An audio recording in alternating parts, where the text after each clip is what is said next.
Bom dia a todos, sejam bem-vindos a mais uma aula aberta do Síndrome Vital.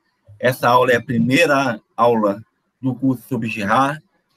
Serão 4 horas no total, então eu convido a todos aqueles que, depois dessa excelente aula que teremos, se interessarem em se aprofundar no Jihad e na sua teoria mimética, né, continue conosco nas outras 3 aulas, que voltará após a Semana Santa. Então, mais uma vez, agradeço a presença de todos e agradeço também àqueles que nos assistirão à aula na gravação. Bom, antes de começar, eu só queria fazer uma breve apresentação também da professora, depois eu vou passar a palavra a ela, para que ela complemente alguma coisa se achar necessário, e inicie a aula. Bom, a Natália, ela é graduada em Letras pela UFRJ, onde também fez o mestrado em Ciência da Literatura. E lá, no mestrado, já iniciou o estudo sobre Girard, com a dissertação Partituras Literárias, do para Marcel Proust e René Girard. Depois entrou no doutorado na UERJ, onde fez literatura comparada, e lá defendeu a tese Sêneca e René Girard, semblantes de antigas e novas subjetividades. Ou seja, estamos com alguém que realmente entende do assunto e com certeza vai dar uma brilhante aula, né? Dito essa rápida apresentação, né, eu quero dizer, qualquer dúvida, estou à disposição. Daqui a pouco eu vou até escrever novamente o WhatsApp no chat, e qualquer dúvida e solicitação, estou sempre na área, tá? Então é isso, Natália, pode começar, é contigo. Bom, muito obrigada, Jefferson. Primeiro, bom dia a todos. É uma alegria estar aqui conversando sobre Girard com vocês, né, um sábado de manhã. Então, a minha ideia para esse curso é o seguinte: essa primeira aula eu vou trazer um panorama do que vai ser as próximas aulas, né, os conceitos fundamentais que o Girard apresenta, e aí nas próximas aulas a gente vai aprofundando esses temas. Antes disso, eu queria apresentar o propósito desse curso, né? Por que eu decidi trazer o René Girard? Primeiro porque é um grande pensador e ainda é pouco conhecido no Brasil, embora o mercado esteja já aquecendo, né, de pesquisas, de publicações. Para quem não conhece, há uma editora chamada Realizações, que ela tem uma biblioteca René Girard, é um catálogo maravilhoso, com títulos do Girard e de pesquisadores do Girard. As traduções são excelentes, então fica também uma porta de entrada. E o segundo motivo que eu decidi trazer esse curso hoje é muito pelo momento que a gente está vivendo. Porque eu acho que o Girard, ele traz uma proposta de leitura que ajuda muito a reconfigurar os nossos próprios papéis. Porque o Girard, ele vai trabalhar numa linha sistêmica. Eu vou pontuar melhor como é a teoria, mas é isso. Então, trazer o Girard, primeiro é para honrar esse grande pensador, que eu acho que quanto mais Girard a gente lê, melhor. Segundo, que para esse momento, eu acho que é muito apropriado, nesse momento de polarização, de pandemia, acho que ajuda a reconfigurar a nossa posição nesse mundo. Para mim, particularmente, o Girard, ele me ajudou muito a reconfigurar perspectivas da minha própria história pessoal, da minha autobiografia. E, por fim, eu acho que sempre que a gente tem uma oportunidade de dialogar, é válido, né? E o Girard, ele fez do próprio diálogo o método de pesquisa e o método de trabalho. E é isso que eu quero reproduzir aqui com vocês, minimamente. Então, sintam-se extremamente à vontade para me interromper a hora que quiserem, para a gente conversar. A ideia é essa, né? Fazer do método que ele usou, dialógico, aqui também. Eu não sei se vocês são familiarizados com a teoria mimética do Girard, mas esse curso tem a proposta de ser um curso introdutório. Então, eu vou trazer as premissas básicas e aí a gente vai aprofundando. Se tiver interesse, a gente faz outros módulos também. Então, assim, o Girard, ele traz para a gente, especialmente para mim também, como eu já falei, que mudou minha biografia, uma confluência muito grande entre arte, literatura, vida e ética. E aí eu vou pedir licença para vocês para ler um textinho do Ítalo Calvino. É um pequeno trecho, eu usei como epígrafe da minha dissertação do mestrado, que é um texto das Fábulas Italianas. Cadê ele? Que fala muito sobre essa confluência de literatura e vida. E eu acho que tem tudo a ver com o Girard, que a gente vai apresentar aqui. Então, esse trechinho, essa fala do Ítalo Calvino é a seguinte: as coisas que a literatura pode buscar e ensinar são poucas, mas insubstituíveis. A maneira de olhar o próximo e a si mesmo, de relacionar fatos pessoais e fatos gerais, de atribuir valor a pequenas coisas ou a grandes, de considerar os próprios limites e vícios e o dos outros, de encontrar a proporção da vida e o lugar do amor nela, e a sua força e o seu ritmo, e o lugar da morte, o modo de pensar ou não nela.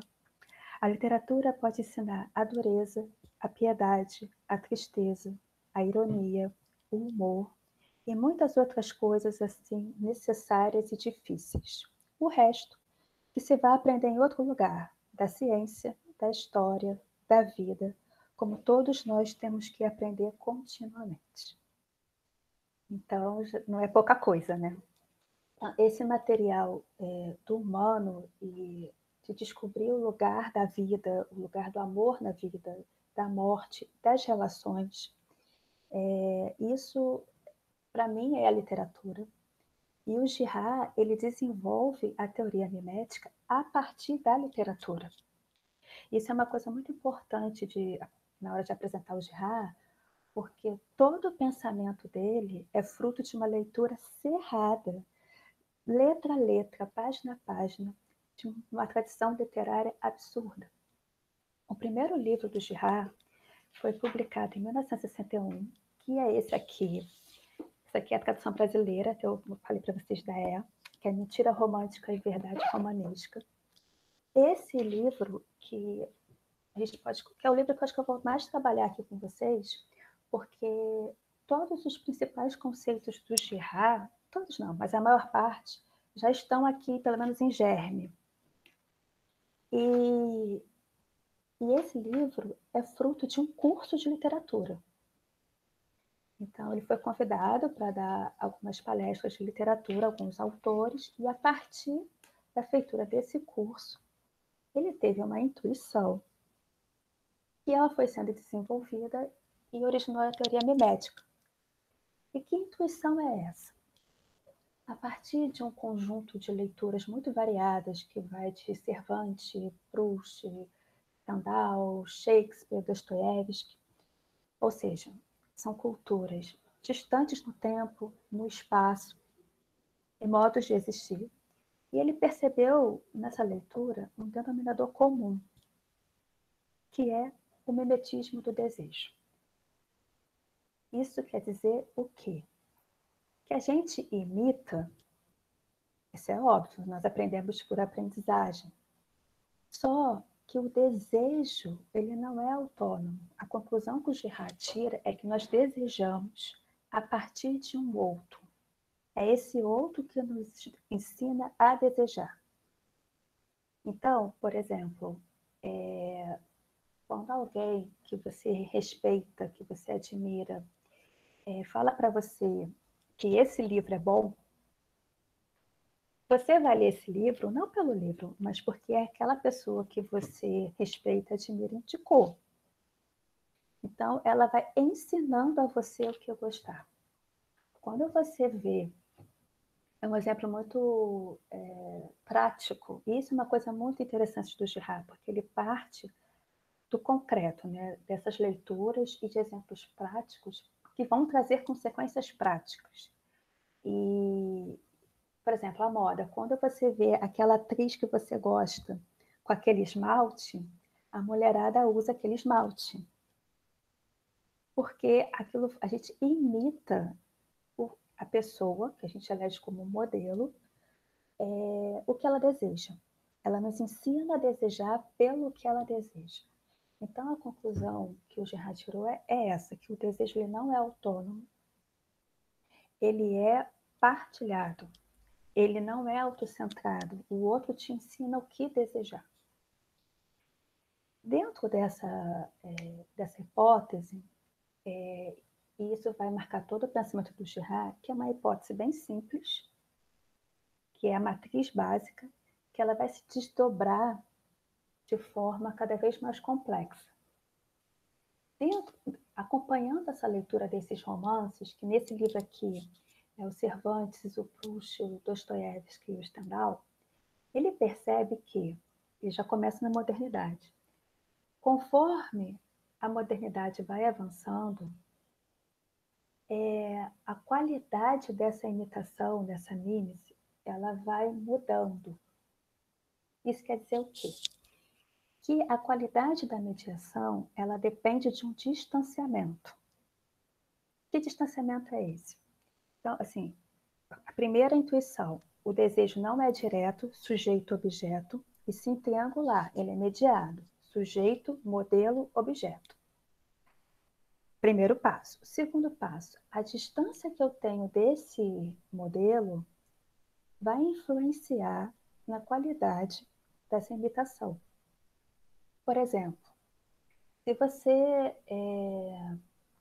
escolhe um grande autor como Shakespeare, por exemplo, e você vai tentar aprender com ele, imitar a forma como ele fala, imitar a forma como ele encena, então esse modelo é muito distante de mim. Um cristão, quando vai imitar Cristo, é um modelo muito distante de mim.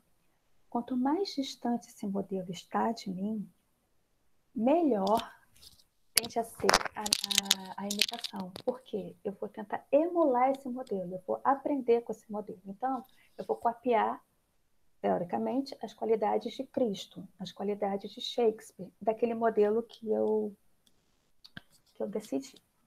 Só que tem um problema. Conforme a distância vai diminuindo desse modelo, e esse é o grande chave do Girard, ele descobre que tem uma zona sombria na qualidade dessa imitação, que é o seguinte: se eu escolho aquele objeto pelo modelo para me aproximar desse modelo, porque é isso que a gente faz, a propaganda trabalha com isso o tempo todo. Se esse modelo deixa de ser inatingível e fica muito perto, a zona sombria eu vou passar a rivalizar com esse modelo, porque eu não vou ficar mais satisfeita. É claro que isso, a maior parte das coisas são inconscientes, a gente não pensa que vai fazer assim, é automático. O que acontece? Você começa a querer ser o modelo a partir da posse daquele objeto. Então, por exemplo, aqui eu tenho um amigo que está assistindo, o François, ele também é professor, enfim, tem uma produção brilhante. Se eu começo a disputar com ele, quem tem, por exemplo, a tese mais interessante, ele deixou de ser aquele modelo que eu admiro, ele passou a ser um rival para mim. E aí, essa mediação, o Girard chama de mediação interna. Então, quanto mais distante eu estou do meu modelo, eu configuro uma mediação externa, que tende a ser produtiva, porque tende a levar ao sujeito a emular o modelo. Quanto mais próximo o modelo está do sujeito, essa mediação ele denomina interna, e ela guarda, e quanto maior a proximidade, maior a explosão dessa rivalidade. E aí, todos os conflitos que você puder imaginar, lendo por essa chave, você consegue ver essa mediação. Por exemplo, eu acho que o exemplo mais interessante disso são os casos de inveja. Inclusive, o Girard tem um texto maravilhoso, que eu acho que é uma excelente porta de entrada para quem quer estudar Girard, que é Shakespeare, o Teatro da Inveja. Ele vai mostrando, dessas peças do Shakespeare, na verdade, você vai desejando pelos olhos do outro, e em determinado momento você passa a rivalizar com esse outro. É a história clássica de dois amigos que se apaixonam pela mesma mulher, por exemplo. Você começa a desejar uma determinada pessoa, começa a falar bem daquela pessoa, você começa a atribuir valor àquele objeto, àquela pessoa, por conta do modelo, depois você passa a querer a possuir aquele objeto, não pelo objeto em si, mas para se configurar ao modelo. Por sua vez, o modelo, não é Cristo, que não está distante, ele vai rivalizar também. Um vai ser espelho do outro. Vocês conseguem, até agora, assim, por favor, me sinalizem. Faz sentido? Está claro? Porque isso vai se desdobrar. Por favor, se me dê um feedback. Posso seguir? Sim. Então, esse livro aqui, Na Mentira Romântica, a Verdade Romanesca, o que o Girard vai trazer a partir da leitura desses romances, desses autores, é que o que seria essa mentira romântica? É essa concepção de que o desejo ele é autônomo, que partiu de mim. A mentira romanesca, os grandes escritores, eles vão revelar, eles vão mostrar que não, eles vão mostrar o papel do mediador, do modelo. E isso é importante porque não é que você vai negar a subjetividade, mas como um desejo fundante, não é isso. Você vai você vai negar essa fundação mesmo do desejo em si. Ele é partilhado. E da mesma forma que esse desejo é partilhado, a violência que ele contém em si, essa potência de rivalidade, também.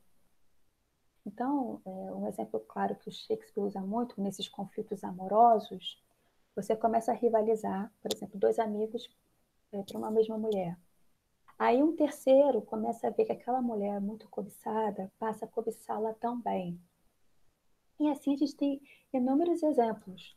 Se a gente for honesto no dia a dia, a gente consegue perceber que a gente faz isso. E aí, por que ao longo da modernidade isso vai se acirrando? Porque os modelos eles vão perdendo esse distanciamento e essa espécie de transcendência. Então, os modelos vão ficando cada vez mais próximos da gente. Isso quer dizer que os rivais estão cada vez, os inimigos, né? Estão cada vez mais próximos da gente. Se isso funciona como espelho, até mesmo essa palavra, né? O inimigo, se eu sou inimigo dele, ele é meu inimigo, pela chave dele, eu sou inimiga dele. Então, essa confluência de reflexos, tanto do desejo quanto da violência, é o que de mais importante tem que nesse primeiro momento da teoria do Girard.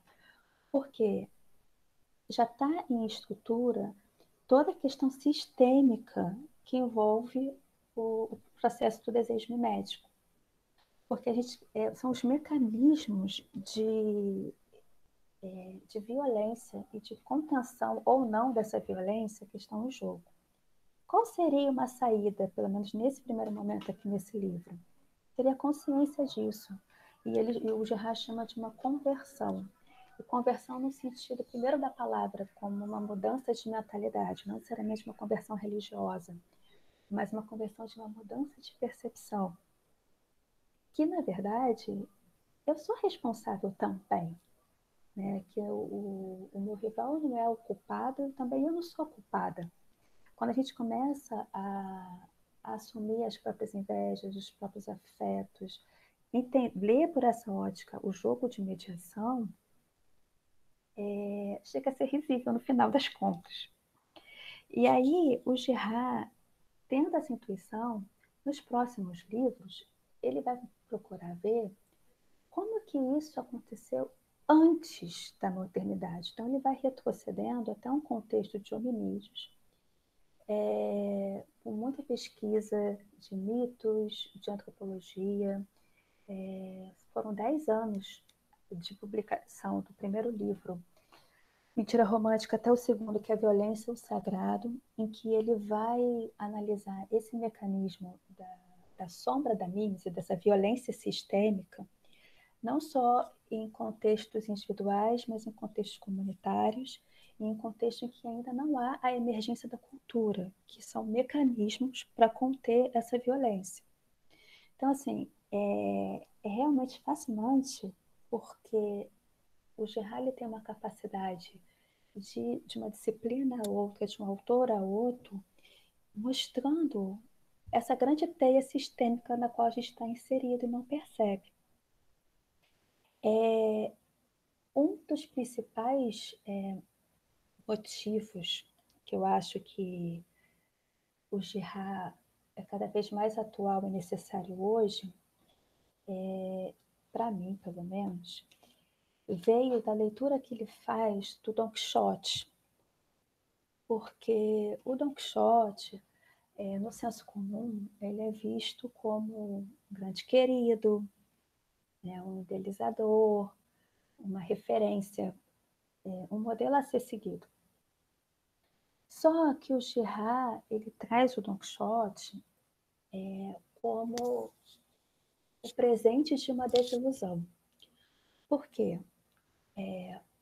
O Don Quixote, o que é o Don Quixote? O Don Quixote é o Alonso de Quijana, que tem como seu modelo os romances de cavalaria, então ele tenta reproduzir esse modelo.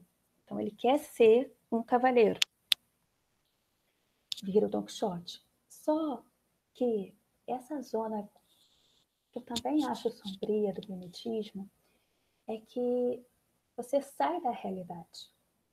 O Don Quixote ele não consegue ver o conflito real. Ele se relaciona com uma ideia que ele tem de conflito e do que está acontecendo ali. Então, por exemplo, tem uma cena que ele vai ajudar algumas moças que ele acha que está em perigo, só que ele começa colocando elas em perigo. Eu acho que isso é muito importante, especialmente hoje, para desconfiar assim, das nossas certezas, dos nossos modelos, sabe? Que talvez a gente esteja numa grande ilusão. E aí, colocar isso em perspectiva, para mim, o Don Quixote, seguindo essa leitura do Gerard, é uma história de desencanto. Porque no final da vida, eu sempre me emociono nessa segunda parte do Don Quixote, é muito bonita, é muito triste também, assim, dependendo. Triste não é a palavra, mas tem um tom melancólico, que é o tom de uma desilusão, né? De ver que havia uma neblina que ele estava enxergando, que ele não estava enxergando a realidade como ela era, que tudo foi uma grande mediação. Só que ele reconhece isso e no leito de morte do Don Quixote, ele faz as pazes com isso. Ele encontra essa verdade romanesca. Isso é importante porque ele passa a ter uma relação real com o real. Então ele sai desse mundo da fantasia, desse mundo idealizado, em que ele é o máximo e que os cavaleiros são os máximos e é o grande herói, e começa a perceber que não, sabe? Desce para a terra. Eu acho que falta muito para a gente esse movimento, sabe? De um desencanto feliz. Eu acho que está tendo algumas perguntas aqui. Só um minuto, gente, que o pessoal está escrevendo aqui. Deixa eu ver. E é nesse sentido. Jefferson, quer falar alguma coisa, Jefferson? Não, só para dizer que não tem pergunta para o curso, não. Foi só algumas dúvidas pontuais só da estrutura. Que Nada eu de vi ali. Tá. Então é isso, assim, eu acho que esse desencanto feliz, de tipo, limpar o olhar, e aquilo que o Gerard apresenta, que eu estou trazendo para vocês, não é uma resposta dogmática, é um modo de ver a realidade, é um modo de perceber que a violência com o desejo, eles são miméticos, e ele é sistêmico. Levando essas últimas consequências, que é o que ele vai fazer nos livros posteriores, que a gente vai abordar com mais detalhes nas outras aulas, é que, da mesma forma que você consegue aprender e desenvolver com a mediação, você consegue se relacionar com o mal. Eu acho que essa é a grande questão, assim, do problema do mal, porque o mal não tá no outro, mas também não está em mim, está entre nós. E isso é muito interessante porque eu lembrei agora, se você recuperar a etimologia de Satã, que é persa, é o acusador, né? Então, assim, nós somos acusadores quando a gente entra nesse âmbito da rivalidade mimética, a gente, para extravasar essa violência, a gente acusa. E quando isso ganha uma proporção maior, a gente mata, a gente lincha, a gente tira do caminho. Então, acho que nesse momento que a gente está vivendo, é muito interessante a gente ter uma leitura assim, mais atenta do René Girard para perceber esses movimentos que são miméticos, né? Perceber essa teia que a gente está inserida. Para conter essa violência, nos próximos livros do René Girard, tendo um estudo assim, muito acirrado de mitologia, especialmente, ele começa a descobrir que quando os dois rivais estão possuídos pelaquela rivalidade ali, eles perdem o objeto de vista. E aí vem um terceiro, porque isso é contágio, né? E a teoria médica tem uma dinâmica própria. Ela é puro movimento. E aí passa a ser uma violência generalizada. Qual é o único movimento para a gente canalizar essa violência e estabelecer uma ordem, perdão? É trazer um objeto de volta. Qual é o objeto de disputa? Porque a gente, quando está dentro de uma disputa, a gente sempre esquece o porquê começou, né? A gente, por fazer uma retrospectiva dos conflitos, a gente vai ver que normalmente começou por uma coisa muito boba.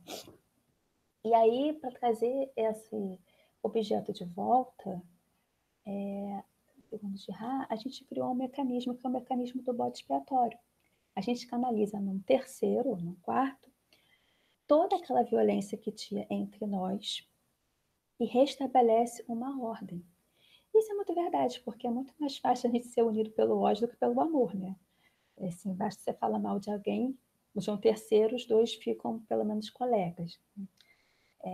Boa parte das nossas conversas, assim, a gente faz o quê? Fofoca, né? A gente canaliza para um terceiro e aí a gente consegue, daquela violência indiscriminada, ela passa a ter uma direção e por ter uma direção e ser canalizada nesse novo objeto, que seria o bode expiatório, volta uma ordem. Essa ordem que é restaurada confere, segundo Girard, isso a gente vai falar com mais detalhe, um aspecto sagrado ao objeto. Então, aquele que era o canalizador da violência, o culpado de tudo, de todos, por restaurar essa ordem, ele passa a ser divinizado. Então, o Girard vai trazer uma leitura muito interessante dos mitos, que na verdade seria uma leitura de perseguidores. Só que essa compreensão só foi possível na leitura do Girard à luz dos evangelhos e da Bíblia como um todo, mas especialmente dos evangelhos, porque o sagrado é a vítima. E essa consciência da vítima, que no mundo antigo era considerado culpado, já no Novo Testamento, o inocente é imolado. Então, não funciona mais. O mecanismo não funciona, porque você precisa acreditar nessa culpabilidade para você poder ter essa catarse. Se a vítima é inocente, não funciona. Então a ordem não volta. E aí a gente é obrigado a assumir um posicionamento ético, porque ele é inocente. Se o outro é inocente, não trata-se mais de um sacrifício, mas sim de um linchamento puro e simples, de um assassinato. Então, é como dar conta dessa violência que eu não tenho mais esse mecanismo. Dentro nessa chave do Girard, o cristianismo veio para tirar essa ferramenta de controle da violência.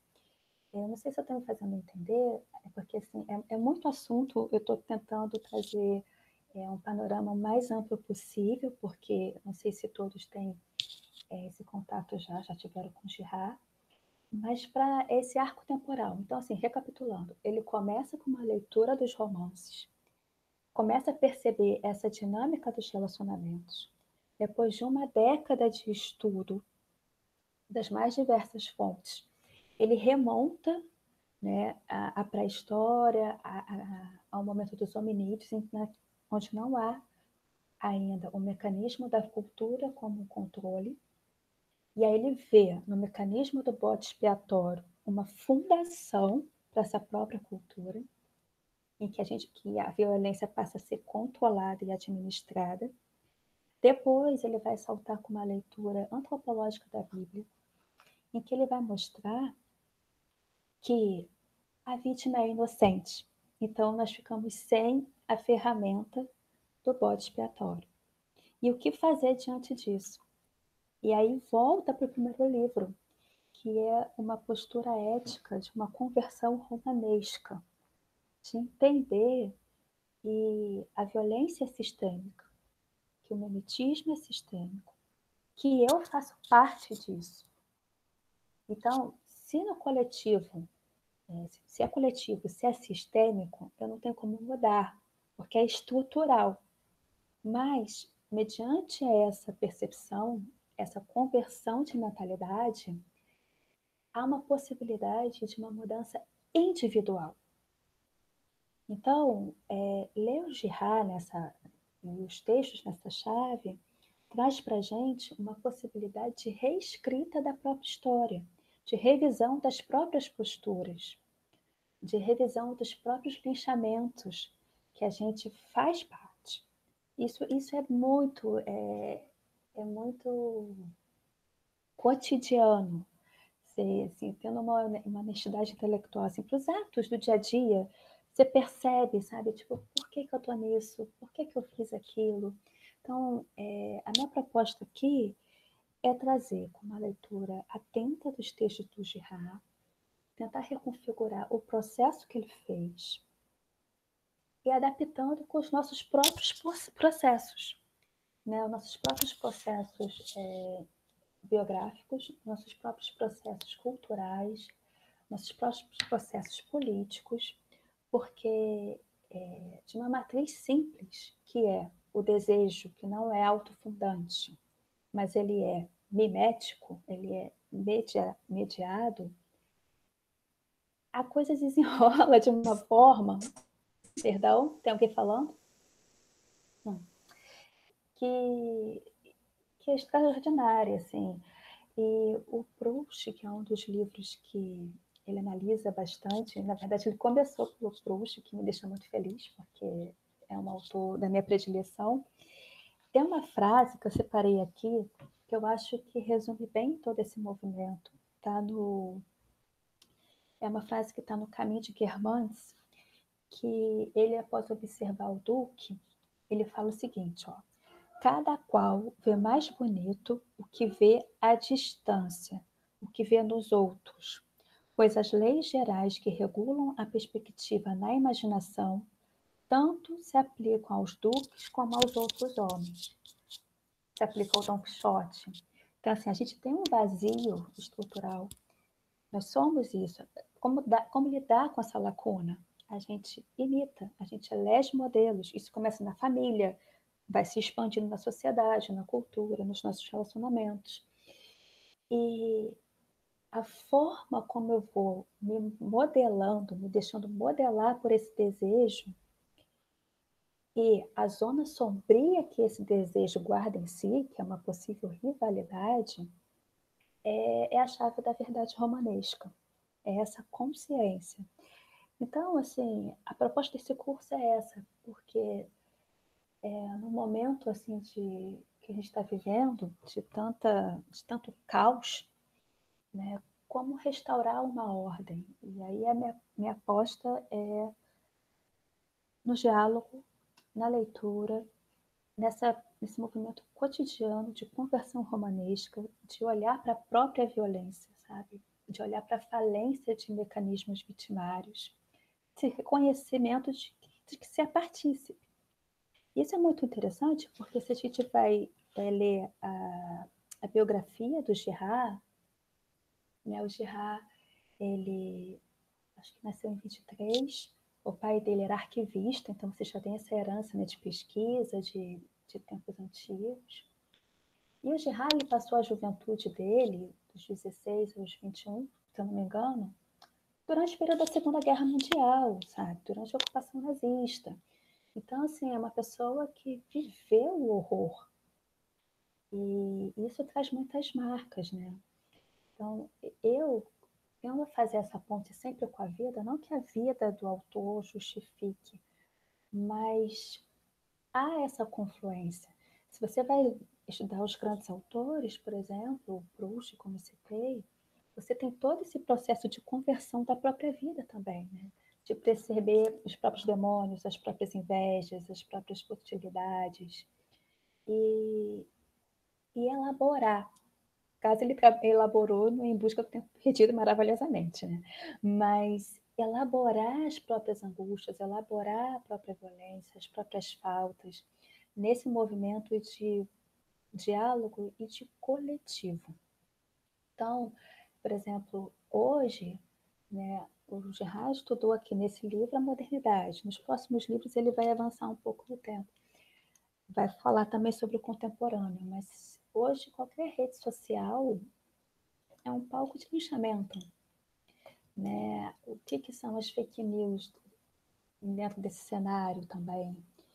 Então, perceber como que a gente engendra e é engendrado nessa maquinaria do desejo e da violência é a proposta. É, assim, é o que minimamente eu gostaria de contribuir, pelo menos para despertar o interesse da leitura do Girard, porque as consequências desse movimento são inimagináveis, assim. E já são aqui 11h10. Eu fiz um longo preâmbulo para apresentar e agora eu queria ouvir um pouquinho vocês, assim, se vocês têm alguma dúvida, se essa linha de raciocínio ficou clara, se tem algum comentário.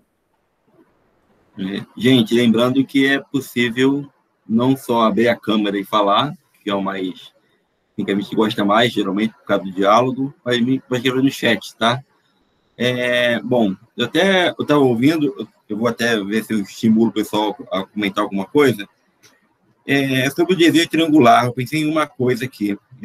O Girard pensa na família, tipo assim, o mimetismo dentro da família, porque você diz que o mimetismo, quanto mais distante está, mais ele tende a uma perfeição, ou algo desse tipo. Mas a família é uma coisa bem próxima, então há um curto-circuito dentro da família. O já pensa assim, ou você tem uma opinião sobre isso? Essa é a primeira pergunta que eu poderia fazer. Com certeza. Assim, o Girard não elabora isso assim, pontualmente, como na família, mas seguindo de uma forma coerente, sim, porque a distância aqui não é só física, é uma distância espiritual, é uma distância de um lugar. Porque para a gente não tem mais essa distância, mas, por exemplo, se você pega o Antigo Regime, entre os camponeses, você tem um conflito, mas você nunca vai conflitar com o nobre. Está em outro patamar, são outras questões, não há essa proximidade. Então, assim, essa distância que não é só física, é de um local espiritual, especialmente. E na família, a família é muito interessante, porque se você me vem agora assim, a imagem de uma família tradicional e de uma mesa de jantar, por exemplo. Os lugares não são neutros numa mesa de jantar, uma família. Você tem ali, pensando em uma família mais tradicional, o lugar do pai, da mãe, da filha mais velha, do filho mais velho, enfim. Há uma certa hierarquia ali, há uma certa posição. Só que você vive com aquelas pessoas, né? Você é moldado pelos desejos daquelas pessoas, pelas frustrações daquelas pessoas, pela violência daquelas pessoas. Então, sim, eu acho que a família, eu acho que é um primeiro grande curto-circuito. Acho que porque o que é mais interessante do Girard, porque tudo no Girard é ambivalente. Tudo no Girard é paradoxal. Tem essa zona de sombra. Da mesma forma que você tem a potência de crescer, de elaborar, de produzir, de emular, você tem, igual proporção, a potência de destruição. Então, a família, eu acho que é um grande celeiro de estudo, com certeza. Alguém mais tem alguma pergunta? Eu tenho outra também. Não quero ficar só eu perguntando aqui, não. Não, zero. Eu achei interessante a questão do canalizar, né? Em fake news e internet. Realmente, a impressão que eu tenho hoje, corroborando com vocês, mais um comentário com uma pergunta, é aquela coisa de você coloca um espantalho, um inimigo espantalhado, né? Que você acaba falsificando a ideia daquela pessoa, escolhida para ser o bode expiatório, e aquilo une em rede social, ou até mesmo fisicamente, as pessoas em prol do inimigo, que é impressionante. Essa ideia de canalizar a violência para um terceiro, eu não tinha, assim, com esses termos pensado. E nessa violência, né, a distância, são esses comentários, fake news, ou então nem fake news, mas tendo algum grau de realidade sobre o terceiro violentado. Você tem algum também um mimetismo tanto entre as pessoas, começa a ficar igual, começa a ter uma igual. Isso é uma coisa a pensar a partir do que você disse sobre girar, né? Começa a ter uma igual, todo mundo começa a ser a mesma coisa, eles vão se imitando, né? Você tem um inimigo comum, vamos usar com aquele inimigo, todo mundo começa a se igualar, um mimetismo quase frenético. Eu estou aqui jogando para a galera. Depois, se você responder a minha pergunta, eu não sei se o Bruno, o Thiago, quer complementar a minha pergunta ou vai estar nesse sentido, Bruno, sua questão? Não, é uma questão mais básica que a sua mesmo. Assim. Tá bom, então Natália, se você quiser comentar, né, a minha, e depois o Bruno em seguida fala. Tudo bem. Isso que você falou é perfeito, porque a gente vira um jogo de duplo. Então, nós, humanos, nós temos uma necessidade de pertencer, né? A gente precisa se sentir parte também de algo. E aí, dentro dessa rivalidade, um começa a imitar o desejo do outro, a violência do outro, até chegar numa escala absurda, que é o que a gente vê nas redes sociais hoje. Isso é fruto dessa mediação. O que eu queria dizer é que esse momento o Girard chama de crise mimética, em que você tem uma total indiferenciação. Nos mitos e em algumas peças de teatro, no Shakespeare também tem isso, tem a figura do monstro. O monstro nada mais é do que um amálgama de todos esses afetos, de todos juntos, nessa rivalidade. Então, assim, estou pensando aqui, tá? Para usar a figura você falou do espantalho. É como se todos virassem um grande espantalho, todos iguais, e fossem devorar aquele pequeno espantalho ali, porque para esse grande espantalho, aquele pequeno espantalho é o culpado da seca, é o culpado de alguma peste, é o culpado da desordem. Então, é canalizado naquele pequeno espantalho. Então, isso que você falou é verdade. Assim, quando a crise mimética é instaurada, você não tem mais diferenciação. Eu sou como você, é como ele, é como ele, na própria violência. Era isso, o Jefferson, que você estava pensando? Né? Sim, acho que até o conceito de crise mimética, acho que traduziu bem o que eu queria falar. Era isso, sim. Obrigado. É a figura do monstro. Bruna, você queria falar também? Mais para esclarecimento mesmo, porque eu não conheço nada do René Girard, por isso eu até me interessei em assistir a sua apresentação. Gostaria de agradecer, né, primeiramente, e mais sobre essa noção de mimes mesmo, porque eu fiquei curioso dele usar essa palavra quase que transliterada do grego, né, por exemplo, ele não usou imitação ou algo do tipo. Eu queria saber, assim, até comparando, no caso, para mim, um pouco mais próximo, a noção platônica de mimes ou a de Aristóteles, por exemplo. Em Aristóteles tem uma positividade maior da imitação lá na poética.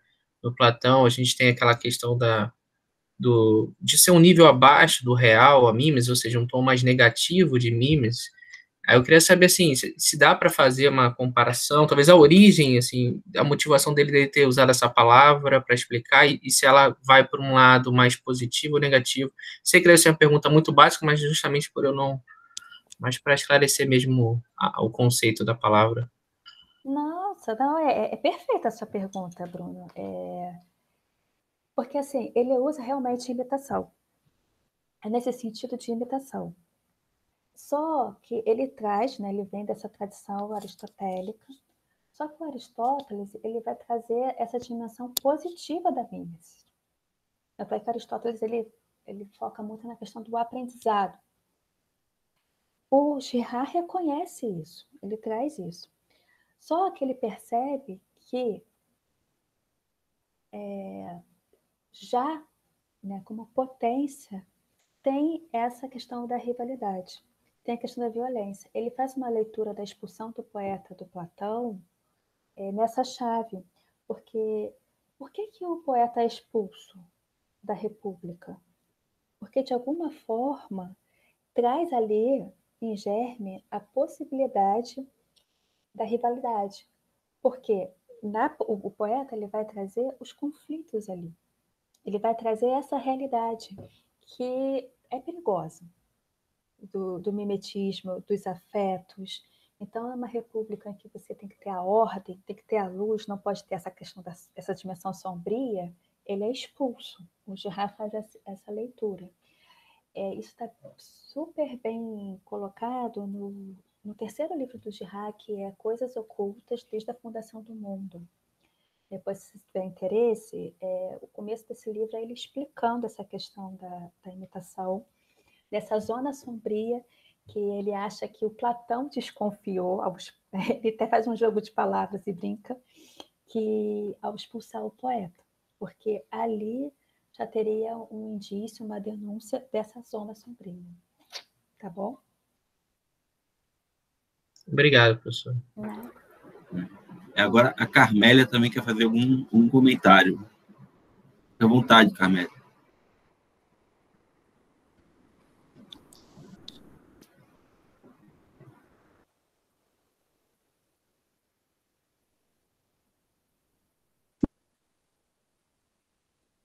Indicação, professor. Eu não estou ouvindo ela.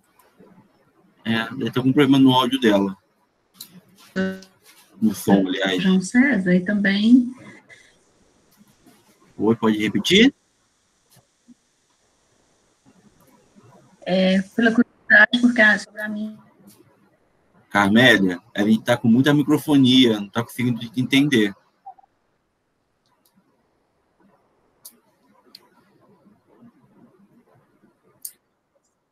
Ela poderia sair e entrar de novo. É uma estratégia. Isso.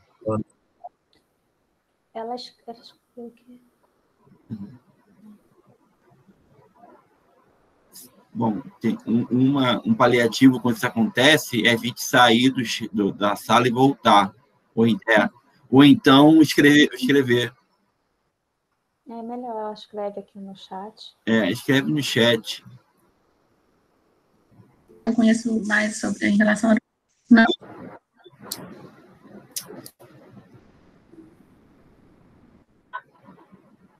Eu vou escrever, então. Melhor. As coisas acontecem. Tá com problema? Agora tá melhor. Bom dia. Bom dia.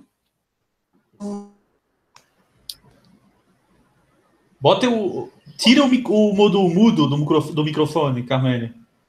Porque agora a conexão melhorou. Eu cheguei um pouco atrasada. Eu acho que em relação... Tá complicado, porque vai ter que escrever a pergunta mesmo. Carmélia, sem querer, é melhor isso, digite. Conexão é um problema. Eu acho que tem a Renata também aqui com a mãozinha, não é? Tem? Eu não sei, estou perdido. Cadê Renata? Bom,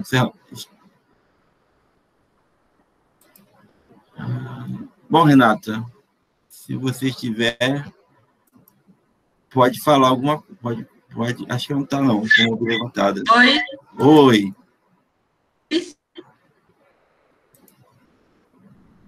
Júlia, pode perguntar, Júlia. Bom dia, gente. Vocês estão me ouvindo? Sim, Sim. muito bem. Natália, desculpa se for uma pergunta meio idiota, mas como acho que é um curso de introdução, acho que eu posso fazer esse tipo de pergunta. Qualquer Existe. pergunta. Desculpa. Bom E dia. se for um macaco? Melhorou?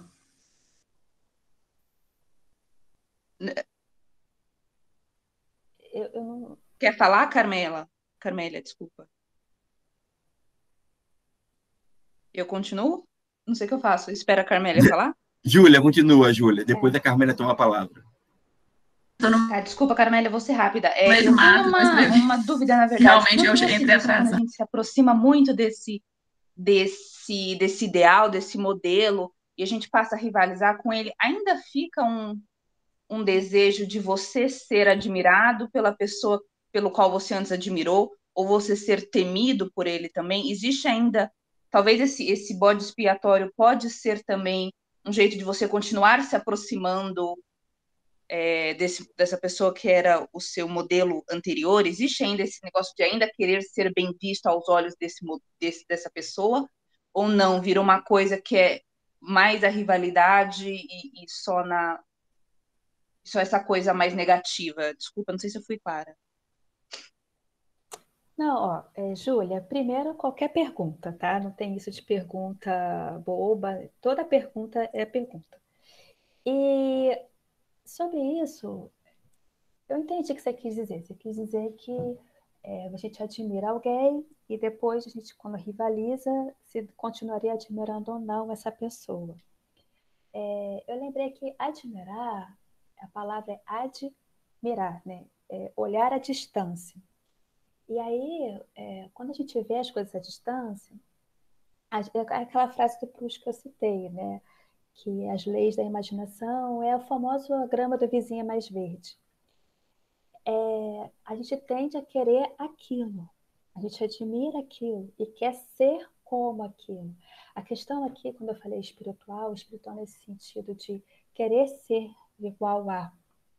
Então, quando você começa a rivalizar com o seu modelo, pela posse daquele objeto, na verdade, você quer ser como o modelo a partir do objeto. E aí, claro que o modelo não vai permitir isso, vocês vão rivalizar. Eu acho que continua assim, porque amor e ódio é a mesma moeda, né? Quando você está rivalizando com aquele que você quer ser como ele, você continua sob os olhos dele, entende? Então, por exemplo, nós somos muito amigas. Aí, por uma dada situação, a gente começa a rivalizar. Eu ainda continuo ligada a você pela raiva, sabe? Eu continuo querendo me sobrepor a você. É a questão do discípulo e do mestre. O discípulo ele quer sempre sobrepor o mestre, quer ser como o mestre e ultrapassar o mestre. Só que o mestre também não quer isso, né? O mestre fala, não, peraí. E aí cria essa rivalidade, mas eu acho que durante essa rivalidade isso continua. Eu acho que tem sim uma admiração velada porque você quer ser como ele. Deu para entender? Assim ficou claro? Sim, obrigada, professor. Carmélia. Oi, Natália, a Carmélia escreveu, ela escreve assim, queria pedir à professora para passar alguns textos para leitura sobre Girard, pois não conhecia. Era isso que ela queria pedir, indicação de leitura sobre o Girard. Sim, assim, para o curso, né, quem for fazer o curso, eu vou enviar alguns materiais, mas para quem só está assistindo essa aula, eu sugiro começar lendo o próprio Girard. O Girard tem uma escrita muito clara, muito direta, é muito gostoso de ler, sabe? E a tradução que foi feita, que a gente tem, né, pela EA, é uma tradução muito boa. Então, assim, eu começaria por esse, Mentira Romântica ou Verdade de Romanesca, que o Girard vai passo a passo, ele vai caminhando com você. Um outro livro de entrada, que eu acho que o Girard é o que eu citei, Shakespeare, Teatro da Inveja. Eu posso depois digitar aqui para ficar para todo mundo. E tem um livro também que se chama Evolução e Conversão, que também faz um panorama de todo esse percurso da teoria mimética. Então, são livros. E agora na internet também você tem muitas pesquisas, muitos artigos, várias pessoas também apresentando no YouTube, mas eu acho que vale a gente ler o próprio autor, sabe? Assim, ir ao texto. O método do Girard era esse, assim, uma leitura texto a texto, e é uma grande oportunidade. Você está perdendo a oportunidade de uma leitura boa também, sabe? Alguém que sabe escrever.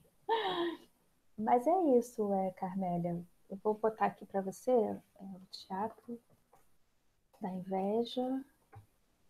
Outro Mentira Romântica. Eu acho que são livros que são boas portas de entrada.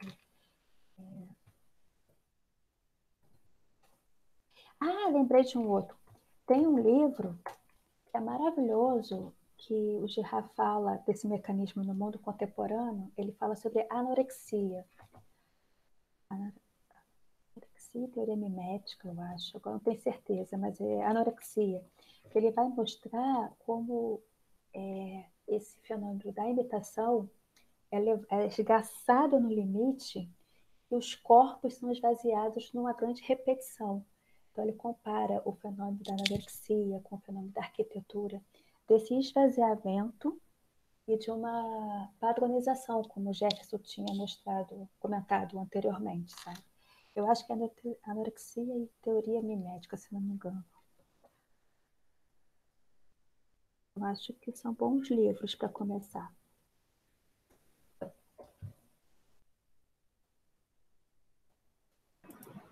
Natália, é agora a Renata Medina.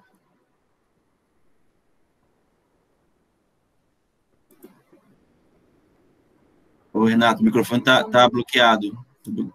Libera o microfone, por favor. Agora tá? Agora tá. Ai, bom dia. Eu não sei se eu não prestei atenção, mas como é que é essa escolha do bode expiatório? Porque até no exemplo você falou dos espantalhos, parecia assim que tinha um grande espantalho que juntava todos e tinha um espantalho, mas o outro também era um espantalho. Como é essa escolha do bode expiatório? Então, essa escolha do bode expiatório, ela é aleatória, assim. Tem algumas marcas que a gente consegue dizer mais ou menos possíveis bodes expiatórios, né? E isso o Girard vai trabalhar bastante no Violência e Sagrado, que é o seguinte, a questão do espantalho foi porque ele deu o exemplo do espantalho, eu quis aproveitar. O que acontece? Quando a gente está nessa crise mimética, em que a violência é indiscriminada, você precisa canalizar para um vetor, para a ordem estabelecer. Precisa ter esse retorno desse objeto, que vai ser o bode expiatório. O importante do bode expiatório seria alguém que não tivesse chance de vingança. Por quê? O grande objetivo é a paz retornar. Então, se eu mato, se ele é sacrificado, teria que ser alguém em que a família não fosse reivindicar, em que esse ciclo não repetisse, que essa lógica da vingança fosse interrompida. Só que sempre volta, né? Mas, então, geralmente são pessoas que não teriam esse amparo, ou muito acima, um rei, alguém, uma figura assim muito exponente, ou uma figura muito abaixo, que você não teria como reivindicar essa morte. Porque, na verdade, o bode expiatório, ele leva consigo, nesse movimento de mecanismo médico, ele leva as raivas de todo mundo. Então, assim, todos que não foram vingados, todos que foram humilhados, todos que estão ali naquela rivalidade, tudo é canalizado no bode expiatório. Então, se você reivindica aquela morte, o ciclo repete. Tem um filme maravilhoso que fala disso, que é o Abril Despedaçado. Não sei se vocês já viram, acho que do Walter Salles, que é incrível, é um filme muito bonito, assim, muito delicado, e que se passa no Nordeste, né, no século XX, e assim, contexto de seca, de pobreza, e você tem brigas de família. Então, de tempos em tempos, uma família mata o filho da outra para vingar o filho anterior. Então, fica assim, eles dão uma trégua, tipo, matei o filho X da família tal. Aí a família tal, depois de X dias, vai matar o filho Y da família que matou primeiro. Mostra esse caráter sistêmico, essa cobra atrás do próprio rabo, esse cachorro atrás do próprio rabo, que não termina, não termina. Então, a vítima, idealmente, seria aquele que não tivesse aquele para vingar, para cortar e para voltar essa ordem, pelo menos temporariamente. O que o Gerard vai fazer no Violência Sagrado é que ele traz esse mecanismo, primeiro no contexto de hominídeos, em que você não tem a cultura como mediação. Depois que estabelece esse rito, que na verdade é um sacrifício, não é um sacrifício fundador, você vai estabelecendo as formas de cultura de conter essa violência, de repetir esse sacrifício primordial. Então você depois vai simbolizando isso, você vai elaborando isso. Ele traz como exemplo o teatro, você encenar aquela primeira morte, o próprio rito religioso, ele traz os 10 mandamentos, por exemplo. Então você vai simbolizando, trazendo formas para conter aquela violência e preservar possíveis vítimas, né, para o mecanismo.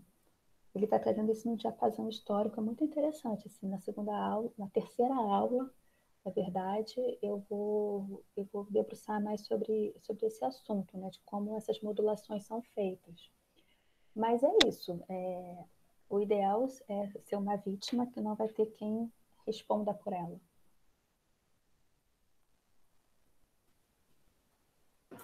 Tem alguém que escreveu? Não. Alguém mais tem alguma pergunta? Vieram bastante, ainda. Isso é muito bom. Tem o Bruno. Fala, Bruno. Fique à vontade. Sim. Não, porque eu abri aqui um pouco sobre o René Girard, né? E vi a parte da chamada triangularidade do desejo. Eu só queria saber, de novo, só para pontuar alguns tópicos bem básicos, quais seriam esses vértices, sabe? Assim, só para ficar demarcado para mim, para ficar mais organizado na minha mente, para saber, já para poder buscar essas pontas do triângulo, assim, quais seriam exatamente? Sim, é o sujeito, o modelo e o Sim. objeto. Então, assim, não é direto, né? Sujeito-objeto. Tem algo no meio do caminho, que é o modelo. É o modelo que me ensina a escolher, a desejar esse objeto. Só que, Bruno, é interessante porque a teoria mimética ela é dinâmica. Não é esse triângulo estático aqui. Vários triângulos acontecendo ao mesmo tempo. E esses triângulos mudam de posição. Entende? Por isso que é muito interessante, porque eu volto a dizer, é estrutural, é sistêmico. E um triângulo pode copiar o outro, e o outro. É uma grande triangulação. É sempre o sujeito, mediador, o modelo e o objeto. Isso é muito revolucionário, vou dizer, porque até o romantismo, basicamente, a premissa básica, e a gente traz isso até hoje, é que o desejo é fundante, né? Que o desejo é a partir de mim, e a minha individualidade é centrada. E aí o Girard vai trazendo, não, peraí, há uma outra possibilidade. Ele cunha um termo próprio para isso, que é interindividualidade. Não sou eu, não é você, somos nós. É nessa mediação que eu me constituo. E nessa mediação tem violência. E aí como lidar com isso é todo o repertório que ele vai desenvolver. Entendeu? Entendi. É interessante. Estava aqui pensando se esse modelo ele funciona parecido com uma espécie de óculos, assim, a partir do qual eu percebo o objeto, ou se no caso é algo ainda talvez mais forte, assim, que como se fosse uma sugestão ainda maior, e como se esse modelo criasse o objeto para o sujeito. Entende? Só queria se você pudesse esclarecer mais essa força, né, essa modulação do modelo, assim, se seria algo mais singelo, que só demarca ou ressalta determinadas características, ou se é algo ainda mais forte, a ponto de criar um objeto na minha frente que não existe, por exemplo. Não sei se faz sentido a minha pergunta, mas eu acho interessante essa dinâmica de sujeito e objeto e algo que faz essa mediação. No passado, né, tinha essa ideia de ser muito direta essa relação de sujeito e objeto, justamente na modernidade, né, nesse período que começa a criar essas mediações, né, a gente pensar, pelo menos na filosofia, mais assim. Então, queria saber como que funcionaria esse modelo, assim, se ele, qual o nível da força dele, né, em relação ao sujeito, como que ele influencia. Total. Total, porque dentro dessa lógica, o meu desejo, ele é ensinado pelo modelo. O modelo me ensina o que desejar, mas ele não fala assim, olha, Natália, deseja isso daqui. Não, ele me ensina por imitação. Quando eu vejo meu modelo desejando X coisa, eu vou desejar X coisas também. Entendeu? E aí, o modelo começa a ficar incomodado com aquilo, porque o modelo passa a te ver também como modelo. Por isso entra esse jogo de duplos, entende?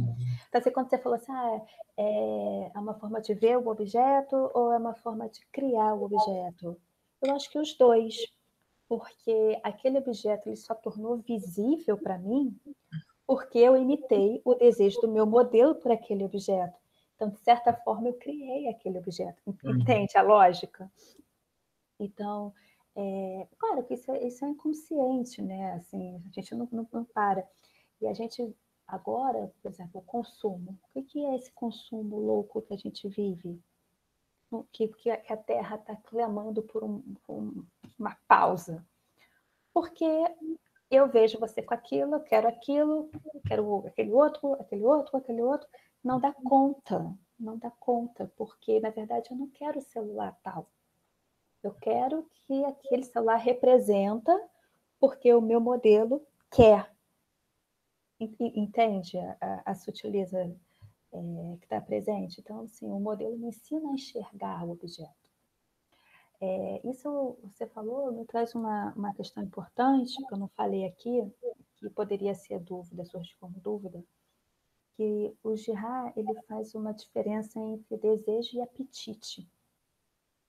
Que ele não está considerando o apetite. Apetite para ele são coisas do nosso corpo, por exemplo. Eu tenho fome, então eu tenho apetite por comida. É uma necessidade biológica. O desejo não é isso.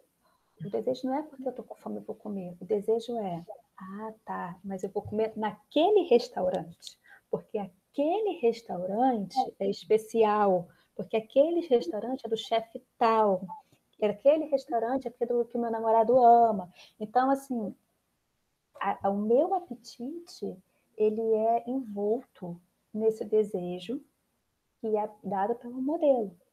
Só que a gente tem milhares de modelos ao mesmo tempo. A nossa mediação hoje é cada vez mais interna, coladinha, sabe?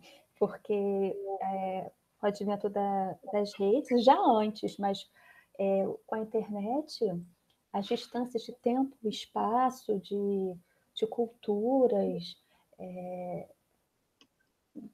assim, se a gente for mais radical, assim, eu acho que voltar para a imprensa, voltar no período das grandes navegações, voltar antes mesmo, sei lá, vou para Homero agora, assim, nas rotas comerciais, são momentos em que você está ligando, né? Você está ligando as pessoas, então, assim, essa mediação está reduzindo. Na maternidade, a gente perdeu essas distâncias. Então, eu acho que o tempo todo a gente está criando objetos porque aquele outro me ensinou a ver aquele objeto na minha mente é essencial. Se eu não tiver aquele telefone que aquele meu modelo tem, eu sou vazio, eu não pertenço, eu estou fora. Entende um pouco? Não sei se eu estou sendo muito clara, mas é porque é muito dinâmico, é muito sutil. Quando é algo que a gente deseja possuir, um objeto qualquer, eu acho que fica mais fácil de ver. Agora, quando são os afetos, quando é a própria violência, que você se vê parte daquilo, é mais difícil. Então, requer assim, muita honestidade e esse olhar, sabe? Tipo, pelo que eu estou brigando? Sabe? O que está em jogo nisso daqui? E aí, para mim, o Gihá é uma grande chave assim, de fazer literatura da própria vida, que é de reescrever esses modelos, esses caminhos. Acho que por aí. Acho que alguém escreveu também. Espero que eu tenha respondido, Bruno.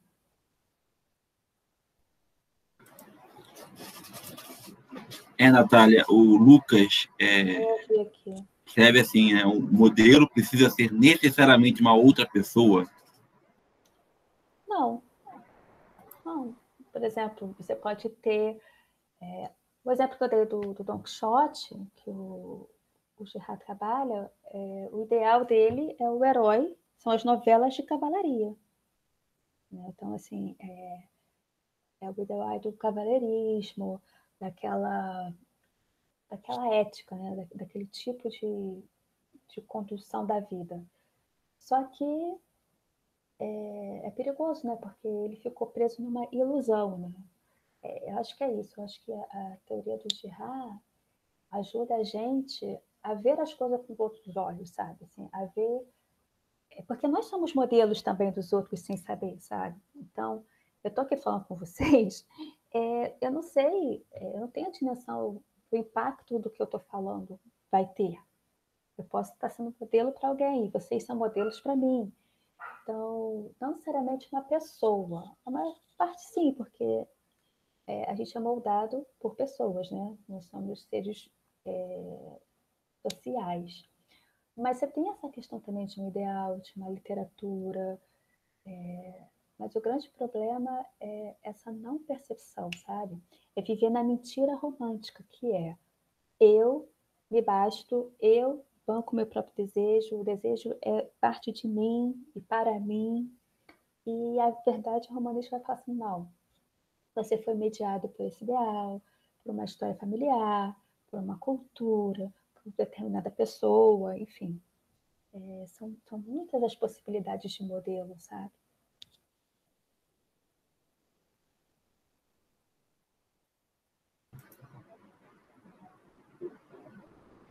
Nada. Né? Alguém mais tem alguma consideração, pergunta?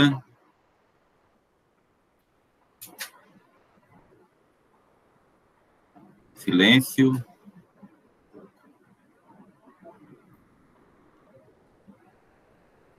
Acho que não. Natália, você tem mais alguma coisa a prosseguir? Tem. Então, prossiga. Não, assim, eu tentei aqui trazer o motivo desse curso, né? Na verdade, uma tentativa de reescrita do olhar. Tentei trazer um panorama muito sucintamente as principais questões, que é o desejo triangular, né? A gente deseja sempre a partir de um outro, as consequências desse desejo mimético, que é uma possível zona de sombra, se manifesta, essas rivalidades, essa violência sistêmica, que encontra formas de ser canalizada, que é girar no mecanismo do bode expiatório, e a mentira que há nesse bode expiatório que ele vai ser revelada pelas escrituras, né, judaico-cristãs. Assim, muito resumido é um pouco a trajetória, esse panorama. E o que eu queria fazer aqui é um convite para vocês nas próximas aulas, que eu tinha pensado agora de forma mais detalhada, com o próprio texto do Gihá, sabe, dialogando com ele e com os filósofos, os escritores que ele dialogou, e trazendo para o nosso tempo. A minha proposta é, no segundo encontro, a gente olhar com mais carinho para a mentira romântica, a verdade romanesca. Eu tenho que selecionar algumas passagens e entender essa névoa na qual a gente se perde e também é constitutiva. No terceiro encontro, eu tinha pensado em ter uma releitura dos mitos à luz do Girard, essa questão, como é que as peças de teatro e os mitos podem ser ambivalentes, né, com essa leitura. Já são em outras leituras, né, mas assim, nessa leitura específica.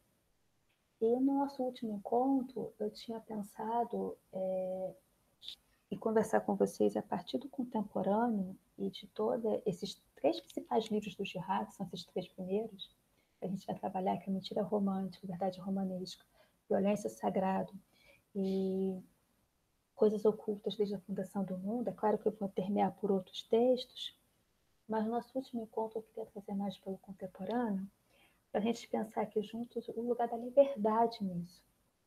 E se o mimetismo é constitutivo nosso, né, até que ponto eu consigo escolher? Até que ponto eu consigo sair disso? Ou se eu não consigo sair disso? E aí é uma reflexão que eu acho que tem consequências práticas. Porque da mesma forma que a teoria ela foi montada dentro de um arcabouço muito prático, assim, embora texto a texto, né, você não tenha assim, uma evidência concreta, mas textual, mas prática, de observação de casos, de histórias, de mitos, de ritos, de uma comparação muito acirrada. E a gente traz para a nossa vida como lidar com isso, né? Tudo bem, eu não sei desejar, o outro me ensina o que desejar. Eu faço parte de um maquinário violento, eu induzo violência, eu participo de violência, como lidar com essas coisas? E aí eu já adianto que o Girard mostra para a gente que a gente não tem como sair disso, porque é inato o mimetismo, mas a gente tem como ter uma consciência disso e eleição, poder eleger alguns modelos que proporcionam boas mediações. Então, a ideia desse curso é mesmo uma ideia de reescrita, né? Um processo com vocês, lendo os fundamentos do Girard, né, os principais momentos da teoria, com a proposta de uma reescrita para hoje, né, para a nossa própria vida, assim, para esse próprio momento, porque se a violência e o mimetismo sistêmica coletivo não impede de uma saída individual, que também vai ter impactos no sistema, porque vai ser mimetizado. Então, essa volta de uma possível reescrita, de uma reelaboração de si e do seu local de ação no mundo, é a provocação que eu queria trazer para vocês, sabe? Assim, junto com o Girard, a gente relê essas coisas, ele é o nosso momento, ele é a própria história, e super bem acompanhado, né? Porque Girard traz dos grandes escritores e tem uma prosa deliciosa. Então, o meu convite é esse, assim, eu espero que tenha ficado claro a proposta, esse panorama. Eu sei que os conceitos ficaram um pouco atropelados, eu espero que tenha dado para entender, mas eu espero vocês, assim, nos próximos encontros, que de forma mais sistematizada a gente vai caminhando junto com o Girard. Vocês têm alguma observação, alguma colocação, dúvida? Eu acho que não. Gente, também lembrando, como eu sempre falo, qualquer dúvida ou solicitação, só entrar em contato comigo que a gente conversa, tá? Lembrando que a próxima aula vai ser após a Semana Santa, se não me engano é dia 10 de abril, 10h30 da manhã, e assim vai depois dos outros 2 encontros. É isso, gente. Eu vou mandar para vocês o link da gravação para todos que tiverem interesse em rever. Também peço para indiquem para os seus amigos e colegas, inclusive vendo a gravação de hoje, né? Vai que incentiva mais gente a estar aqui conosco. É isso. Não tenho mais nenhum comentário e indicação para fazer. Eu Haverá Desculpa, haverá o Classroom também, né? O Classroom vai ser um espaço interessante para divulgação de material, indicação de artigos e outros textos. Então, quem se inscrever vai ter acesso ao Classroom ou ao material que lá vai estar indicado. Tá? É isso. Então, Natália, se quiser dar o tchau final. Eu quero agradecer, né, pelo menos, principalmente, independente de quem vai fazer o curso ou não, por essa manhã aqui com vocês, porque o nosso bem mais valioso é o tempo, né, e vocês dividiram o tempo de vocês hoje comigo. Eu agradeço a escuta e estou muito feliz de trazer o Girra e espero ver vocês nos próximos encontros, mesmo que seja gravado depois. Tá bom, gente? Então, me despeço por aqui, até o dia 10 e um grande beijo. Tchau, gente. Tenham todos um ótimo fim de semana. Beijo e abraço a todos.